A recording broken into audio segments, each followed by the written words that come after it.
하나님 말씀 함께 나눕니다. 잠언 18장 20절에서 21절까지의 말씀. 말이 바뀌면 우리의 인생이 바뀐다는 것을 우리가 마음속에 되새기면서 이 말씀 우리 같이 두 절을 한 목소리로 같이 받습니다. 시작. 사람은 입에서 나오는 열매로 말미암아 배부르게 되나니 곧 그의 입술에서 나는 것으로 말미암아 만족하게 되느니라.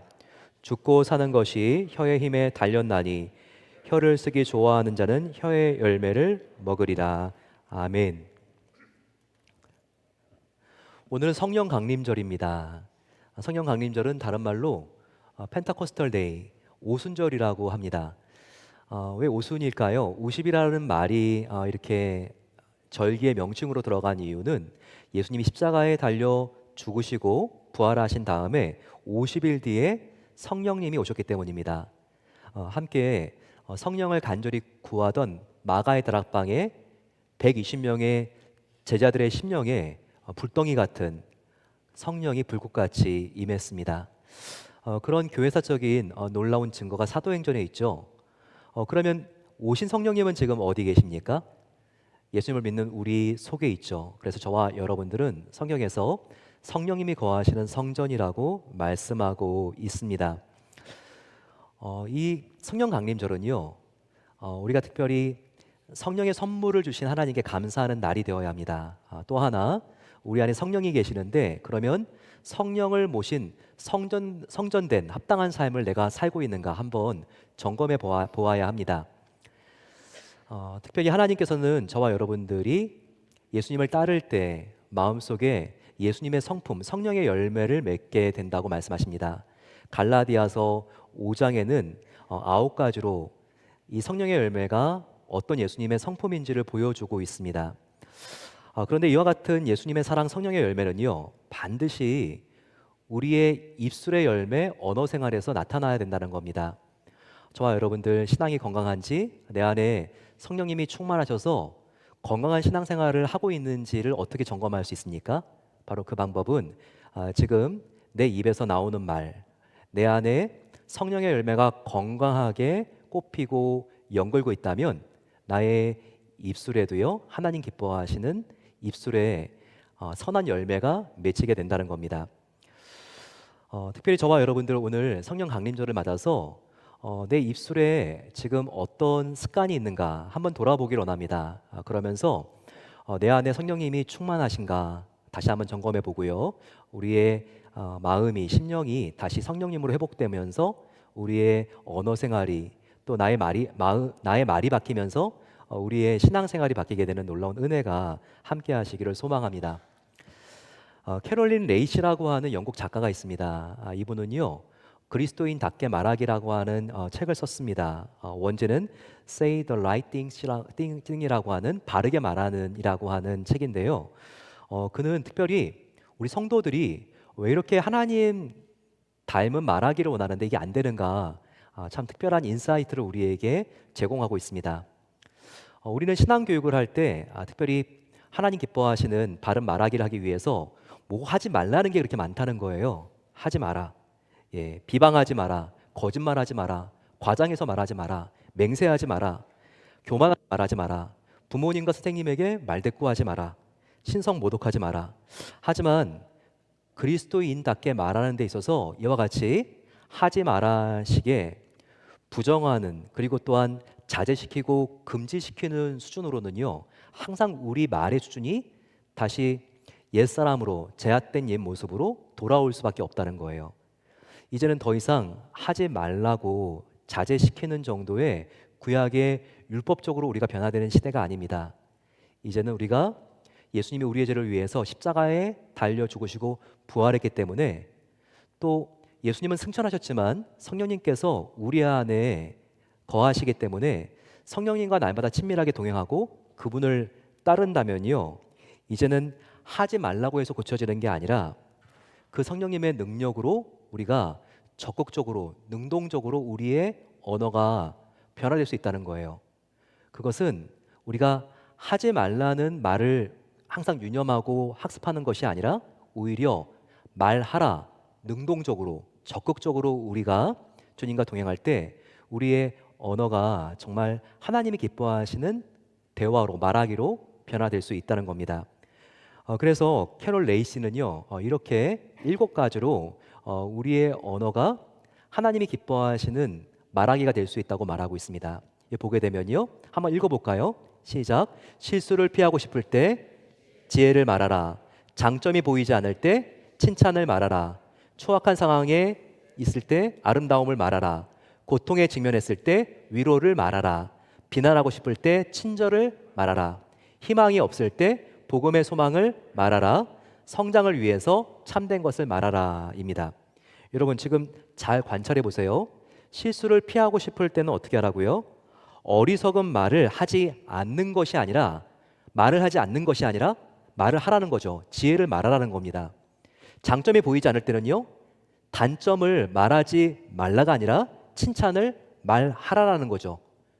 최악의 초악한 상황에 직면했을 때, 우리가 아름다움을 말하면 된다는 겁니다. 그러면 초악한 말을 하지 않으려고 하는 것보다 훨씬 더 우리의 언어가 본질적으로 근본적으로 변화될 수 있다는 거죠. 오늘 이 부분을 우리가 하나하나씩 살펴보기를 원합니다. 이 부분을 우리가 정말 써놓고 외우고 습관이 되어야 합니다. 왜냐하면 말이 바뀌면 우리의 인생이 바뀌기 때문이죠. 우리가 하나하나 살펴본다면 첫 번째, 실수를 피하고 싶다면 지혜롭게 말을 해야 합니다. 말은 정말 중요하죠. 우리의 입에서 어떤 말이 나오느냐가 다른 사람을 세우고 회복시키는 보약이 되기도 하고, 한편으로 많은 사람을 쓰러뜨리는 대량 살상 무기가 되기도 합니다. 잠언 12장 18절 말씀을 보세요. 칼로 찌른같이 함부로 말하는 자가 있거니와 지혜로운 자의 혀는 양약과 같으니라. 우리가 다른 사람을 쓰러뜨리는 나의 입이 칼이 되는 것이 아니라 나의 입이 회복시키고 치유하는 보약 같은 지혜로운 말이 되기 위해서는 어떻게 된다고요? 같은 말이라도 어떻게 하느냐가 중요하다는 거예요. what도 중요하지만 how가 더 중요하다는 거죠. 즉 우리가 말을 할 때 우리의 자세와 태도가 중요하다는 거예요. 이걸 알게 하기 위해서 사도 바울은요, 에베소서 4장 2절에 이렇게 말하고 있습니다. 같이 한번 읽어볼까요? 시작. 모든 겸손과 온유로 하고 오래 참음으로 사랑 가운데에서 서로 용납하고.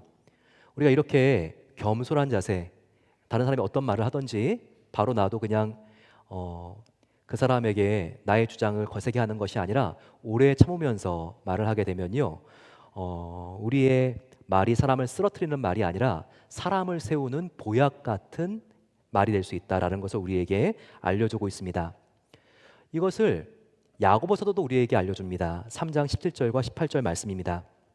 지혜로운 말은 어떤 말이라고요? 한번 보시기 바랍니다.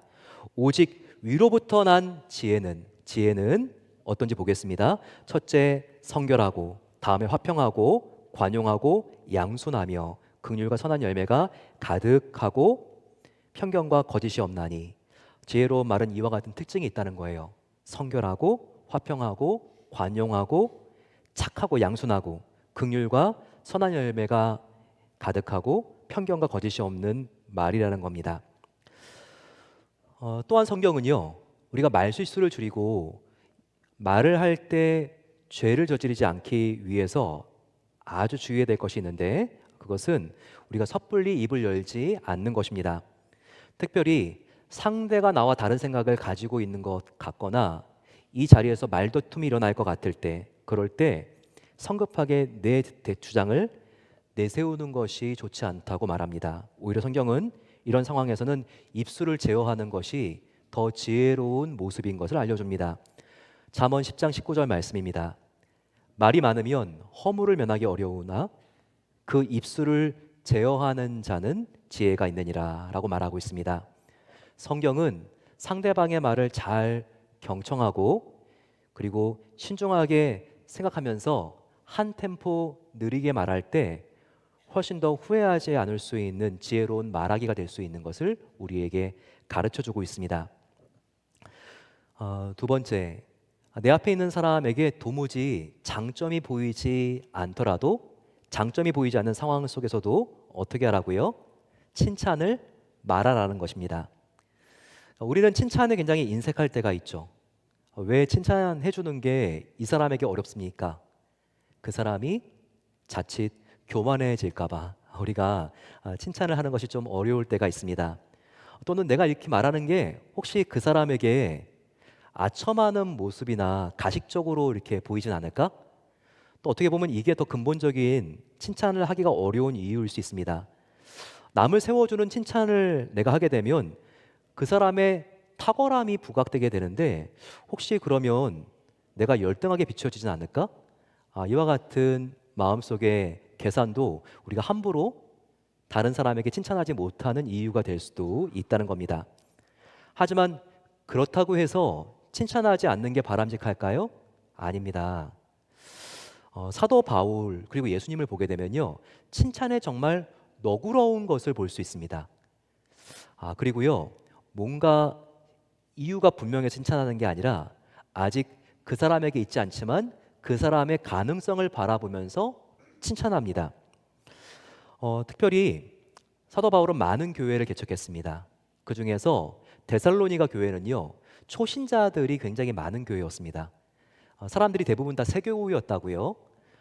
그런데 사도 바울은요, 그들의 신앙이 완성되지 않았지만 그들의 가능성을 보면서 정말 극찬을 하고 칭찬을 해줍니다. 데살로니가 후서를 보게 되면요, 데살로니가 교인들에게 사도 바울이 이렇게 칭찬하고 있죠. 너희가 견디고 있는 모든 핍박과 환난 중에서 너희 인내와 믿음으로 말미암아 하나님의 여러 교회에서 우리가 친히 자랑하노라. 내가 다른 교회들을 방문할 때마다 빠뜨리지 않는 게 있는데 너희 데살로니가 성도들을 내가 친히 자랑하는 거야. 이렇게 칭찬해 주고 있습니다. 이렇게 사도 바울은요, 작은 것 하나도 칭찬을 찾아내고 발견하는 실력이 있었습니다. 그리고 가능성을 믿어주고 가능성을 앞당겨서 칭찬해 주었던 거죠. 이와 같은 특징이요, 예수님의 말하기 속에서도 얼마나 분명하게 발견되는지 모릅니다. 예수님 보세요. 얼마나 칭찬의 달인입니까? 백부장을 보시면서 다른 사람들은 무관심한데 예수님은요, 정말 이스라엘에 이만한 믿음을 가진 자를 나는 보지 못했다 칭찬하십니다. 그리고 향유병을 깨트린 바로 그 여인들에게 제자들은 정말 다 혀를 차면서 정말 비난하지만 예수님은 어떻게 말씀하십니까? 저의 선행과 헌신은 나의 복음이 전해지는 곳마다 함께 전해지리라, 이렇게 칭찬하십니다. 또한 늘 믿음이 흔들리는 갈대 같은 베드로에게 예수님 어떻게 말씀하시죠? 너의 이름은 더 이상 시몬이 아니라 굳건한 바위 게바라고 할 것이다 라고 칭찬하십니다. 예수님의 제자들은요, 작은 어린이들이 가까이 오는 것을 다 막았습니다. 하지만 예수님은 그렇지 않았죠. 오히려 어서 와 초대하고 초청하고 끌어안아 주시면서 천국은 말이야 이와 같은 어린 아이들의 것이다 라고 하면서 칭찬해 주셨습니다. 바로 그것입니다. 우리가 칭찬할 때는요, 놀라운 기적이 일어납니다. 칭찬을 통해서 칭찬받는 사람의 없었던 동기가 살아납니다. 동기부여가 되죠. 칭찬을 받는 사람의 자존감이 높아집니다. 그리고 칭찬받는 사람의 가능성과 가치를 일깨워주는 놀라운 기적이 일어난다는 겁니다. 저와 여러분들의 아이들 항상 우리 앞에서 주눅 들고 말이 없습니까? 여러분, 그 아이의 잠재력은 우리가 칭찬으로 깨울 수 있는 것입니다. 잠언 27장 21절에는요, 도가니로 은을, 풀무로 금을, 칭찬으로 사람을 단련하느니라 라고 말하고 있습니다. 이 단련이라고 하는 말이요, 성숙시키다는 말입니다. 사람은 어떻게 성숙하게 되는가? 칭찬을 통해서 성숙하게 된다는 말씀입니다. 저와 여러분들, 이 칭찬을 통해서 칭찬하는 사람이나 칭찬을 받는 사람이나 우리가 돌멩이 같은 인생이라 할지라도요, 금처럼 변화될 수 있습니다. 칭찬함으로써 우리가 주위에 있는 사람들을 금덩이로 변화시키는 바로 그 입술의 주인공들 되시기를 축원합니다. 세 번째, 다운 말하기는요, 추악한 상황 속에서 아름다움을 말하는 것입니다. 이 세상에서 가장 아름다운 말이 무엇일까요? 성 어거스틴은 세상에서 가장 아름다운 말이 바로 이 말이라고 말합니다. 가장 아름다운 말은 하나님의 선하심을 나타내는 말이다. 가장 아름다운 말, 하나님의 선하심을 나타내는 이런 말을 했던 가장 대표적인 사람, 우리에게 이 말하기에 모범을 보여주신 분은요, 또 이분도 예수님입니다. 예수님은요, 얼마나 최악의 상황 속에서 아름답게 말하시는 분인지 모릅니다. 정말 1세기에 예수님이 살았던 팔레스타인은요, 너무나 추악하고 최악의 상황이었습니다. 왜냐하면 가장 힘들고 어려웠던 로마의 식민지 시대였기 때문입니다. 어딜 가도 무질서하고 안정된 삶이 없었어요. 로마 군정이 가혹하게 착취하고 살육하고 무거운 세금과 부역을 부여했기 때문에 어디 가나 한숨 소리뿐이었습니다.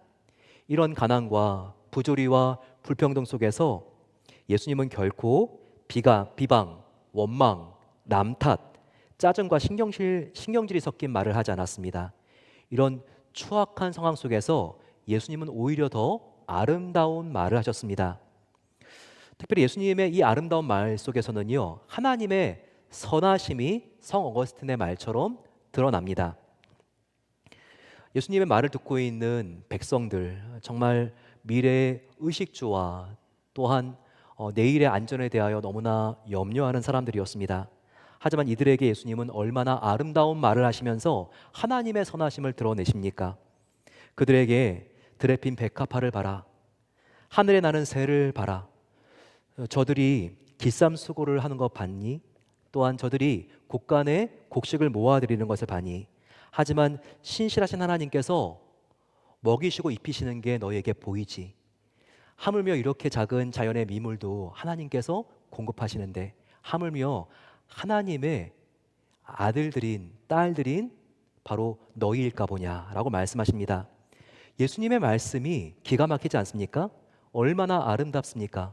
시각적인 이미지 언어를 통해서 하나님의 선하심, 특히 그 말 안에는요, 성실하게 공급하신 하나님의 선하심이 가득 담겨 있습니다. 특히 예수님의 가장 아름다운 말씀은 예수님께서 십자가에 달려 마지막 호흡을 하실 때 그 입술에서 뿜어져 나왔죠. 바로 화해와 용서의 말씀이었습니다. 자신을 죽이는 로마 군병과 군중들을 향해서 가장 아름다운 말씀을 하셨습니다. 아버지, 저들을 용서해 주시옵소서. 저들은 저들이 짓고 있는 죄를 알지 못함이니이다. 예수님의 마지막 말씀은 사랑과 긍휼이 넘쳐 흐르는 가장 아름다운 말이었습니다. 우리는 예수님처럼 이 추악한 세상 속에서 아름다운 말을 골라내고 그 말을 실천할 수 있는 실력을 길러야 합니다. 바로 이것이 믿음의 실력인 것이죠. 하나님이 가장 기뻐하시는 아름다운 말은 무엇일까요? 바울은 이 부분을 정확히 알았기 때문에 늘 빌립보서 4장 8절과 같이 묵상했습니다. 가장 아름다운 말은 무엇에든지 참되고 무엇에든지 경건하며 무엇에든지 옳으며 무엇에든지 정결하며 무엇에든지 사랑받을 만하며 무엇에든지 칭찬받을 만하며 무슨 덕이 있든지 무슨 기림이 있든지 이것들을 생각하라 라고 도전하고 있어요. 가장 아름다운 말은 무엇인가? 바로 참되고 경건하고 옳고 정결하고 사랑이 담겨 있고 칭찬하는 말이 가장 아름다운 말입니다. 이런 말을 예수님처럼, 사도 바울처럼 우리의 입술에 담게 되는 아름다운 입술을 소유한 우리 모두가 되시기를 간절히 소망합니다. 또한 고통에 직면했을 때 우리는 어떻게 말해야 합니까? 어떤 말을 해야 되죠? 위로를 말해야 합니다. 하나님께서는 고통의 시간에 우리가 위로를 하도록 부르셨습니다. 하지만 이와 같은 하나님의 말씀에 대하여 우리는 이렇게 변명할 수가 있습니다. 속으로 이렇게 누군가를 위로하는 것은 나의 스타일이 아니야. 내 성격과 체질에 맞지 않아. 이렇게 누군가를 위로하는 것은 나의 한계 바깥의 일이야 라고 말할 수가 있죠. 하지만 저와 여러분들은요, 위로할 수 없는 자들이 아닙니다. 위로할 수 있는 능력이 다 고갈된 자들이 아니라는 거예요. 왜냐고요? 위로는 어떻게 할 수 있는가? 바로 하나님께서 나에게 베풀어 주신 그 위로를 우리가 느끼고 생각할 때 다른 사람, 슬픔과 어려움 속에 있는 사람들을 위한 위로가 자연스럽게 흘러가는 것이기 때문입니다. 사도 바울은 이 법칙을 알았어요. 그래서요, 고린도후서 1장 34절에 하나님은 어떤 분이신가? 이렇게 그가 분명히 우리에게 알려주면서 어떻게 우리가 다른 사람을 위로할 수 있는가, 이것을, 그 방법을 가르쳐 줍니다. 한번 보실까요? 하나님은 어떤 분인가? 찬송하리로다. 그는 우리 주 예수 그리스도의 하나님이시요 자비의 아버지시요. 뭐라고요? 모든 위로의 하나님이시다라고 말하고 있습니다. 하나님이 어떤 하나님이라고요? 위로의 하나님. 그런데 보세요. 그 하나님이 어떻게 하고 계신가? 하나님께서 환난 중에 있는 저와 여러분들, 우리를 위로하시사 우리로 하여금 하나님께 받은 위로로서 모든 환난 중에 있는 자들을 위로하게 하시는 이시로다라고 말하고 있습니다. 저와 여러분들이 다른 사람을 무엇으로써 어떻게 위로할 수 있다고요? 바로 하나님께 우리가 먼저 받은 위로로서, 바로 하나님께 받은 위로로서 우리가 환난 중에, 고통 중에, 신음 중에 있는 사람들을 능히 위로할 수 있다라고 말씀하고 있는 것입니다. 따라서 저와 여러분들이 삶 속에 섬세한 하나님의 위로가 느껴진다면요, 우리가 그것으로 그냥 끝나서는 안 된다는 거예요. 환난 중에 어려워하는 사람들을 위로하는 그 자리까지 나아가야 한다는 겁니다.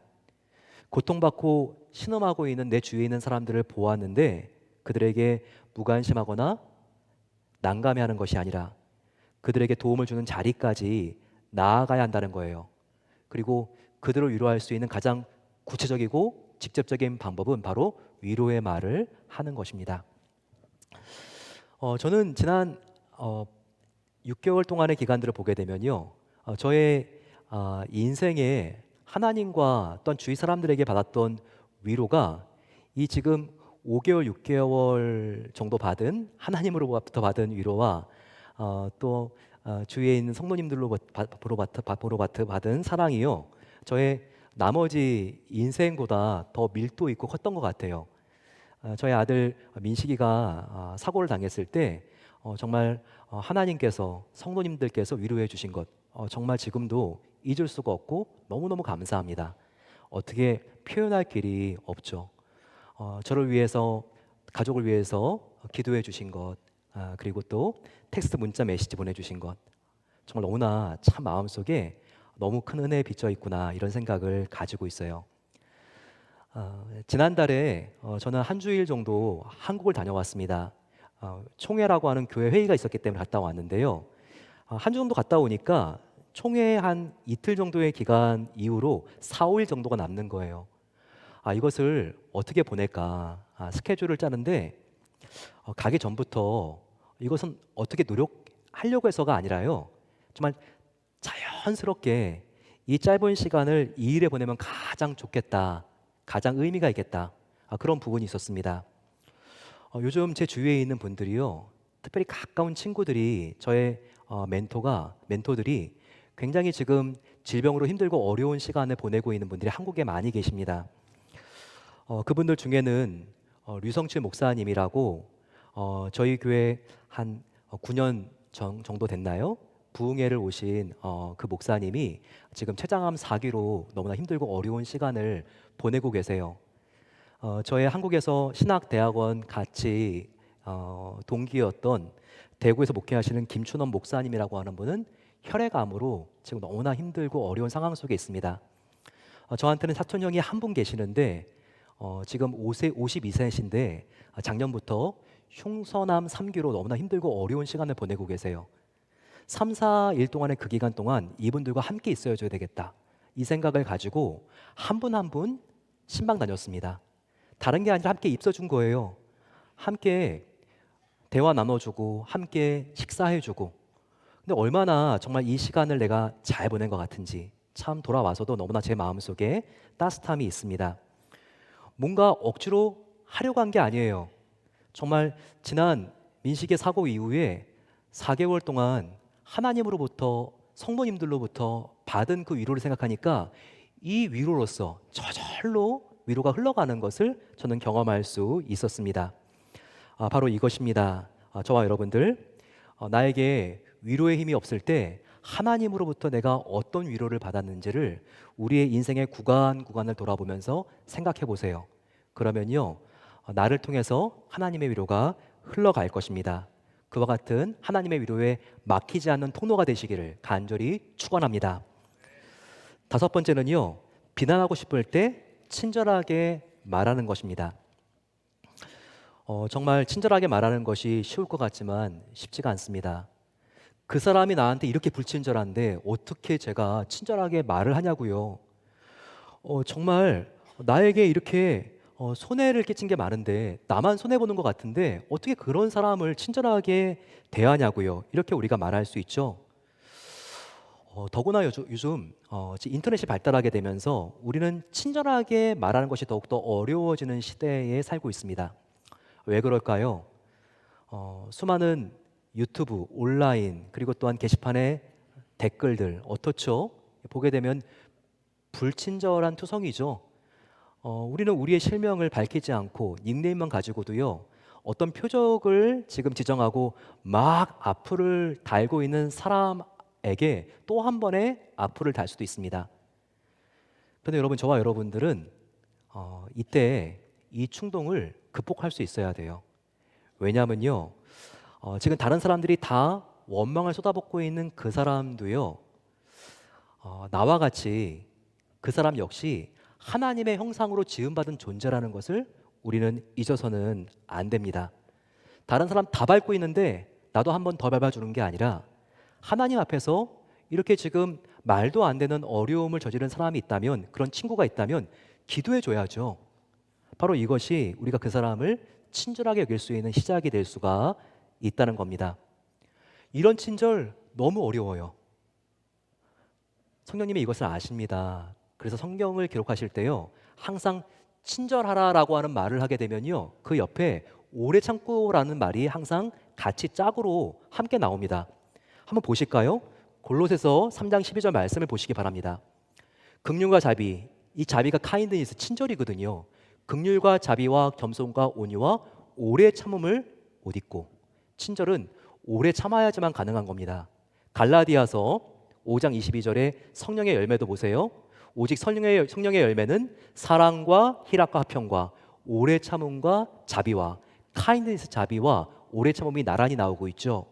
그렇습니다. 이 친절하게 대하는 것은요, 참 우리 원죄를 가지고 있는 우리 모든 인간에게 참 어려운 과제일 수 있어요. 하지만 우리 안에는요, 예수님 영접했을 때 예수님의 영이신 성령님이 계시잖아요. 그 성령님께 우리가 나아가면 우리가 이 친절을 배울 수가 있습니다. 우리의 말이 친절하지 않다면 우리가 성령님께 그 열매를 구해야 합니다. 성령님, 나의 마음을 변화시켜 주시옵소서. 그래서 친절한 말, 인자한 말, 자비의 말을 할 수 있도록 제발 도와주십시오. 이렇게 성령님께 구할 때 성령님께서는 이 기도를 정말 기뻐하시기 때문에 우리의 입술이 칭찬으로 변화되고 물들게 하실 것입니다. 여섯 번째, 희망이 없을 때는 어떻게 합니까? 희망이 없을 때는 절망하는 말을 하는 게 아니라 복음의 소망, 복음의 희망을 말하는 것입니다. 베드로전서 3장 15절에는요, 베드로 사도가 이것을 우리에게 알려줬어요. 같이 한번 읽어볼까요? 시작. 너희 마음에 그리스도를 주로 삼아 거룩하게 하고 너희 속에 있는 소망의 이유를 묻는 자에게는 대답할 것을 항상 준비하되 온유와 두려움으로 하고 라고 했습니다. 복음은 가장 깊은 절망을 가장 영광스러운 희망으로 바꾸는 힘이 있습니다. 그래서 예수님의 공생의 3년은요, 복음을 전함으로써 소망이 다 무너져 있는 사람들에게, 그들에게 정말 새로운 희망과 소망을 준 기간이었습니다. 천국의 소망을 볼 수 없었던 니고데모에게 예수님은 성령으로 거듭나면 하나님 나라를 볼 수 있을 것이라는 소망을 선포하십니다. 정말 진정한 사랑이 무엇인가 너무나 목마른 사마리아 여인에게 예수님께서는 나 예수를 영접하면 영원히 목마르지 않은 생수가 너의 마음속에 꽂혀서 솟아나올 것이다, 희망을 선포하십니다. 예수님의 죽음 때문에 망연자실에서 어쩔 줄 몰라 하는 제자들에게는요, 부활하신 몸으로 직접 나타나 당신만이 영원한 생명인 것을, 영원한 소망인 것을 보여주십니다. 저와 여러분도 예수님의 영이신 성령님과 가까이 동행하고 그분만을 따라가려고 노력할 때 가장 깊은 어두운 절망 속에 갇힌 자들에게 희망을 전하는 통로가 될 수 있다는 거예요. 바로 그 방법은 예수님의 희망찬 복음을 전하는 것입니다. 복음 안에는요, 모든 절망과 두려움을 참된 희망과 평안으로 역전시키는 위대한 힘이 있기 때문입니다. 때로 우리는요, 내가 복음의 소망을 전하는 것이 나의 친구에게 얼마나 도움이 될까? 세상적으로 아쉬운 것이 전혀 없이 보이는 나의 친구에게 이 복음의 소망이 정말 필요할까? 자신감이 없을 때가 있습니다. 복음이 부끄러워질 때가 있어요. 하지만 이 세상에 하나님이 주시는 소망이 필요 없는 사람은 단 한 명도 없습니다. 모든 사람에게는 예외 없이 절망하고 있는 부분이 있거든요. 그래서 우리는 성령 하나님께 주위에 있는 사람이 절망하고 있는 바로 그 틈새를 보게 해달라고 우리는 지혜를 구하고 기도해야 합니다. 어떤 분은요, 이 순간에도 재정적인 어려움과 진로의 불확실함 때문에 떨고 있어요. 또 어떤 사람은요, 자신과 부모님의 건강과 치매 문제로 너무나 마음이 힘들고 어려운 분도 있습니다. 자녀의 방황 때문에 속이 다 타들어가는 분들이 있습니다. 또 세상을 마치면 모든 것이 다 끝날 것과 같은 죽음에 대한 공포로 힘들고 어려운 분이 계세요. 더 의미 있고 만족스러운 나의 노후가 보장이 되지 않으면 어떡하지? 정말 너무나 두렵고 목마른 분이 있을 수가 있습니다. 물론 우리들은요, 이분들에게 답이 될 수는 없어요. 하지만 내가 답이 될 수는 없어도요, 유일한 이 문제의 답이 되시는 예수님께로 우리는 인도할 수는 있다는 거예요. 이것이 키입니다. 저와 여러분들은 답이 아니에요. 저와 여러분들에게 어떤 능력이 있길래 그 인생에게 주위에 있는 친구에게 답을 주겠어요. 하지만 나는 인생의 유일한 답이 되시는 예수님께로 그 사람을 안내하고 소개하는 바로 다리가 될 수 있다는 것이죠. 우리가 함께 절망적인 상황 속에서도 예수님의 복음으로써 희망을 노래하는 그 은혜의 전파자들이 되시기를 간절히 축원합니다.